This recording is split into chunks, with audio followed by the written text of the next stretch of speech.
Welcome to The Book of Life, a show about Jewish books, music, film, and web. I'm Heidi Astrin.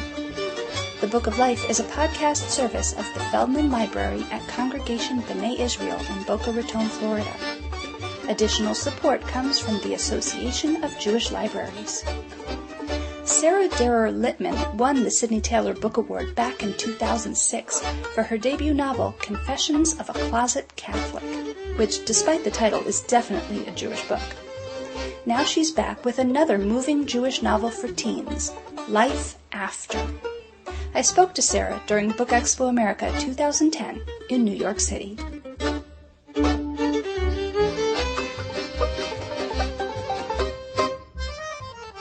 Hi, I'm Sarah Darer Littman, and I'm talking about my book, Life After. Started originally as a book about a boy with Asperger's syndrome. My then editor suggested that perhaps I write the story from the perspective of a sibling, but I started thinking about my son who has Asperger's and how he had always tended to make friends with kids from other countries. And so when I was thinking about where to have my main character come from, I chose Argentina. And one of the reasons I particularly chose Argentina was, at the time, which was a few years after 9/11, something that had really frustrated me, having lived abroad in England for many years, was that I felt like at the time of 9/11, a lot of my fellow Americans seemed to think that terrorism started on that date. Whereas I knew from having lived abroad and having relatives who lived in Israel that it's been an issue for a very long time, and that really frustrated me. So I chose Argentina because of the incident of the Amia bombing and bringing that into the consciousness of teens and being able to link that to 9/11 to sort of put terrorism in a global context for kids seemed something very important to me. The other thing was I wondered whether my son with Asperger's tended to make friends with kids from other countries because there was a shared feeling of otherness. And so that's what I started to explore when I started thinking about this book. I wanted to just back up for a second and have you tell really quickly, you've got Confessions of a Closet Catholic, you've got Purge, and you've got Life After, and just like one sentence of what each of those is. Okay. So Confessions of a Closet Catholic tells the story of a spiritually confused 11 going on 12-year-old who gives up being Jewish for Lent. And as I always say to Jewish parents, don't worry, she ends up being Jewish in the end. And this is your debut novel that won the Sidney Taylor Book Award. That's right. Very exciting.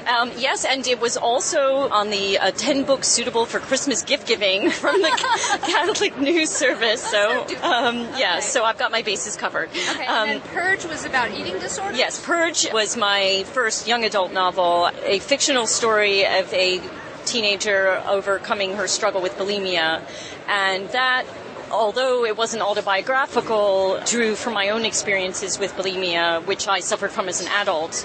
I definitely had body image issues through my entire life, so it was a book I felt quite passionately about. And then Life After, it's interesting that you introduce it as a book relating to Asperger's, because that, to me, was not the main thrust of it. You know, to me, it was more about the experience of the immigration and the settling in. So, but hear about it from that. Here you start from that direction. Yeah, well, but that's not what it's about. But that's the original spark of the book. So, Life After is about a teenage Argentinian girl who emigrates to the U.S. as a result of the economic crisis in Argentina and ends up befriending a girl who lost her father on 9/11. Okay. Now, you have not visited Argentina, right? No. So, and then when you decided you were going to write about the Jewish Argentinian experience, how did you get into the mindset? I did a lot of research online. I tried to see if I could meet people from Argentina. And then after my first draft, my editor said, you need to find more color in terms of the street scenes and the actual atmosphere of Buenos Aires. But I Google images and Google street scenes. I know. So at one point they go to a park, and I looked on Google Maps and I figured out what the Jewish areas where a sort of middle-class Jewish family would live. And then I figured out what parks were in that area. And then this was the coolest thing that I found, was that the city of Buenos Aires actually has this database which tells you what trees are on which streets and in which parks. And that just excited me so much, which is such a geeky author thing, but it was very exciting for me. And I did actually make one fudge where there's a tree that they meet under, which I'd fallen in love with in the first draft, which isn't in the actual park, but I left it in there because I just fell in love with that tree. What kind of tree was it? The ombu tree. The ombu tree, yeah. And I just fell in love with the ombu tree, and so they had to... So I put an ombu tree in this park, which isn't there, so... Just because you like the name ombu? No, just because I love the way the ombu tree looked. Okay. I'm a tree person. I love trees and different kinds of trees, and I just love that tree. So unfortunately, there is one ombu tree in this park that is not there in real life. So readers, do not freak out. I know it's not really there. Well, Sharp-eyed readers. You have to worry about. You're in good shape.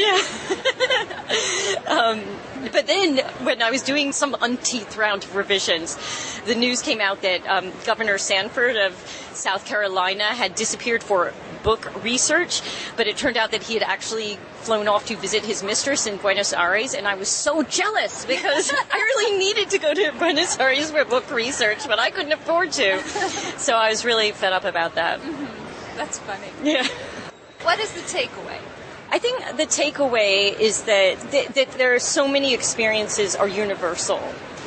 We think other people from different countries are the other, but really their feelings and thoughts are often the same as ours.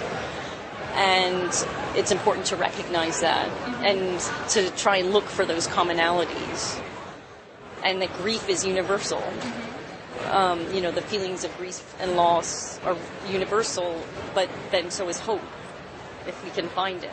Yeah, I like that. And I like, as I think about all three of your books, it seems like you're always tackling something that's difficult and that most writers haven't thought of dealing with, or maybe you're scared to deal with. So can you talk a little about that? Because it seems like you must be hard on yourself as a writer because you're always working with these hard topics. It's funny because my next book, which is about a girl who gets involved with an internet predator, after I wrote that, which was probably one of the most disturbing books I've ever written, I did decide that I need to write a funny book. Because break from all this serious I know.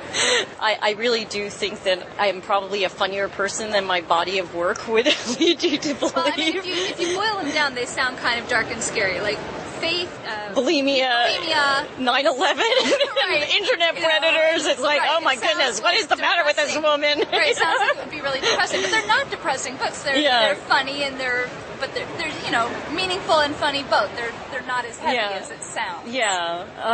But I mean, when I think about them as a body of work, you're definitely not afraid to get into the nitty gritty. Yeah. I think. I need to face what's real, and I think kids like to hear what's real.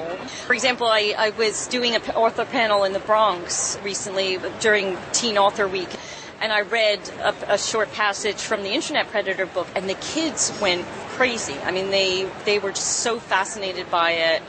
And they were desperate to hear all about the research I did with the FBI, and they were just asking question after question, because this is what they live with every day. I mean, they're online all the time. Right. It's something that is real to them. And, they've heard these internet lectures at school, and they probably have their parents snagging them about it, but sometimes when an author can explain it to them in a book or can, when they can read a story about it, it's not the same as having some adult going blah, blah, blah, blah, it's like the Charlie Brown teacher. Right. Rah, rah, rah, Yeah. Well, now let me ask you, because you're obviously comfortable using Facebook and Twitter, and you're writing this book about internet predation. A lot of people are worried about the internet killing off the book. So talk a little bit about your take on that. Well, it's interesting because I was at the children's breakfast this morning, and on the one hand, we had Cory Doctorow, who makes his work available by Creative Commons license, and had all these great things to say about how kids will interact with his work and create things from it. You know, that's what he sees as the purpose of his creativity. And then on the other end of the spectrum, we had Richard Peck, who was like, you know, what's with all this? Why can't people turn off their cell phones? And, you know, and his new book was based on a true story where 5 girls got killed in a car crash because the girl was on her cell phone while she was driving. I mean, I think I'm old-fashioned because I love to feel a real book. And I read in the bath a lot, so the idea... electronics wouldn't be so good. Yeah, I know. I could just like, you know. I mean, for me, that's like the one time I get, you know, where I get peace and quiet, and I can actually read. And it's my relaxation at the end of the day. But then on the other hand, I think, well, when I travel on a vacation and half of my suitcase is filled with books instead of clothes, I think, well, if I had an iPad or something and I could put 6 books on it, then I could actually fit in more shoes. Bonus, you know. Well, Sarah, thank you so much. Thank you.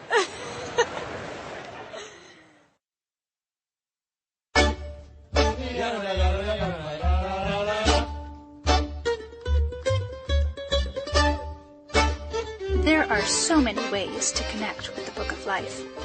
Fan us at facebook.com/Book of Life Podcast. Follow us at twitter.com/Book of Life Pod. Email us at bookoflifepodcast@gmail.com or leave us a voicemail at 561-206-2473. You can also listen to the latest episode by phone at 916-313-3820. And, of course, find links to everything at bookoflifepodcast.com. The Book of Life is a podcast service of the Feldman Library at Congregation B'nai Israel in Boca Raton, Florida, at cbiboca.org, and is supported in part by the Association of Jewish Libraries at jewishlibraries.org. Our background music is provided by the Freilachmakers Klezmer String Band at freilachmakers.com. Thanks for listening, and happy reading.